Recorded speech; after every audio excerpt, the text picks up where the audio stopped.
ओम तत्सत। सभी का नमस्कार।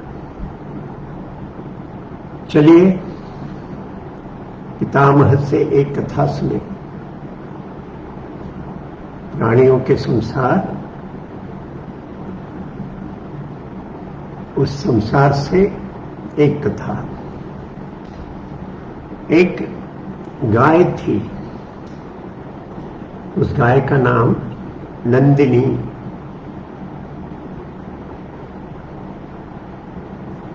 जो भागवत में सत्यम परम धीमहि, सत्य, इसका अपने देश के सभी पुराणों में, इतिहासों में, अन्य ग्रंथों में सत्य का बारंबार उल्लेख, सत्य का आग्रह। तो इसका प्रभाव गोवंश पर भी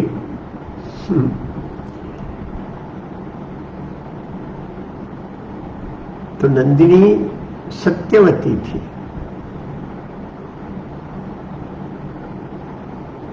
अपने बहन और अपने बछड़ों के साथ रहती थी। एक बार वह चरते चरते जंगल में पहुंच गई और जंगल में वह अपने घास चरने में लगी हुई थी।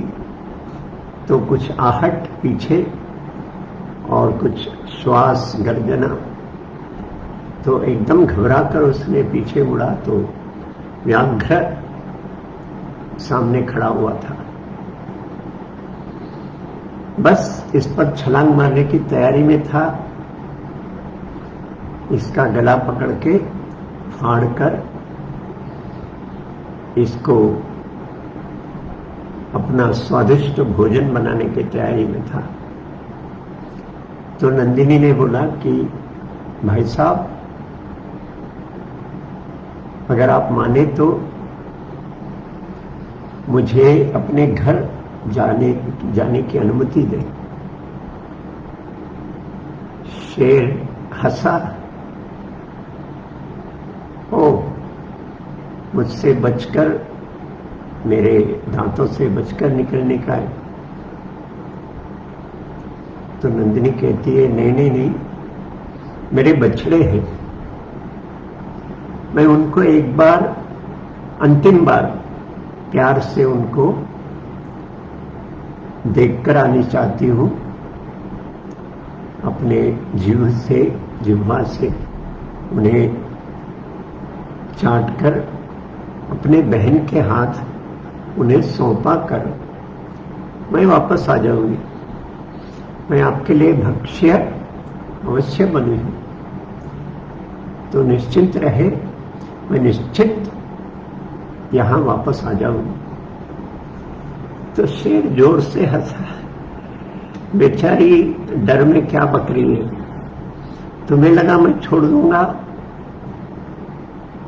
और तुम्हें लगा मैं मान लूंगा कि तुम वहां जाकर वापस आओगे। हाथ में आए हुए शिकार को तो मैं नहीं छोड़ सकता। तो नंदिनी कही कि ठीक है, आपकी इच्छा, पर मैं सत्यवती हूं, सत्यवचनी हूं, निश्चित आऊंगी। इसके ऊपर मैं तो कुछ नहीं कह सकती। मेरे सत्यवचन पर विश्वास हो आपको तो मुझे छोड़िए। बस गई और आई। तो शेर को ऐसा लगा कि यह ठीक है, खेल, उसको विश्वास तो नहीं हुआ, एक नाटक देखे, ऐसे सोचकर उसने कहा कि ठीक, जाओ। तो यह नंदिनी दौड़ते दौड़ते अपने गांव वापस आई। जैसे यह वहां से आवाज इसने लगाया तो बछड़ों ने प्रतिध्वनि में आवाज लगाए, दौड़ते हुए इसके पास आए, इससे दूध दोहन करने लगे। इसने अपने जिह्वा से उनको सब चाटते हुए, आंखों में आंसू थे,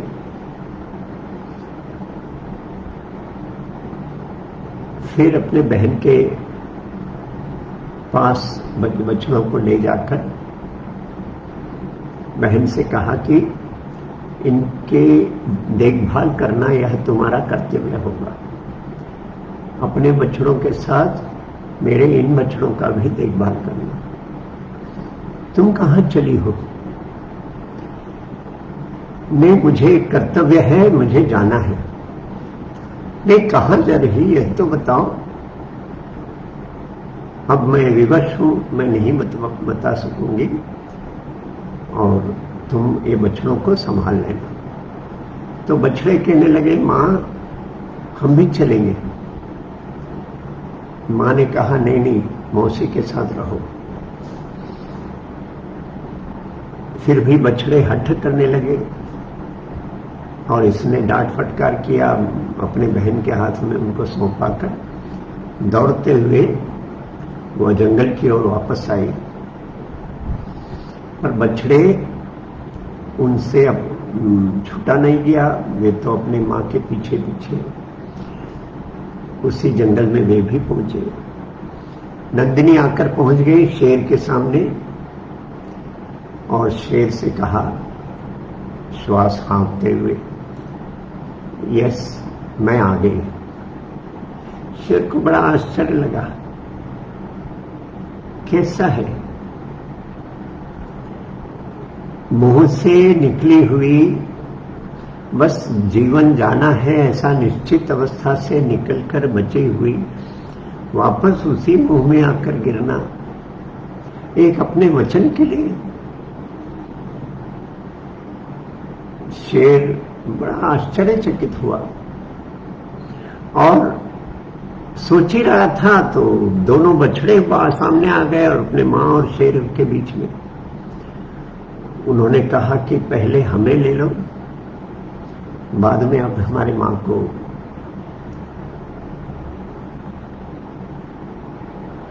तो शेर के तो आंसू आ गए आंखों में। निर्दयी, निर्दयी क्या कहो, उसका स्वभाव ऐसा वह शेर इसके सत्यवचन और इन बछड़ों के यह प्यार से उसके मन पर इतना अच्छा, इतना संस्कारमय प्रभाव हुआ कि उसके अंदर करुणा जगी। उसने कहा, मैं आज भूखा रहूं तो भी ठीक है, आप सब धन्य हो, आप वापस जाइए और सुखमय अपना जीवन बिताइए। ऐसा कहते हुए शेर जंगल के अंदर चला गया।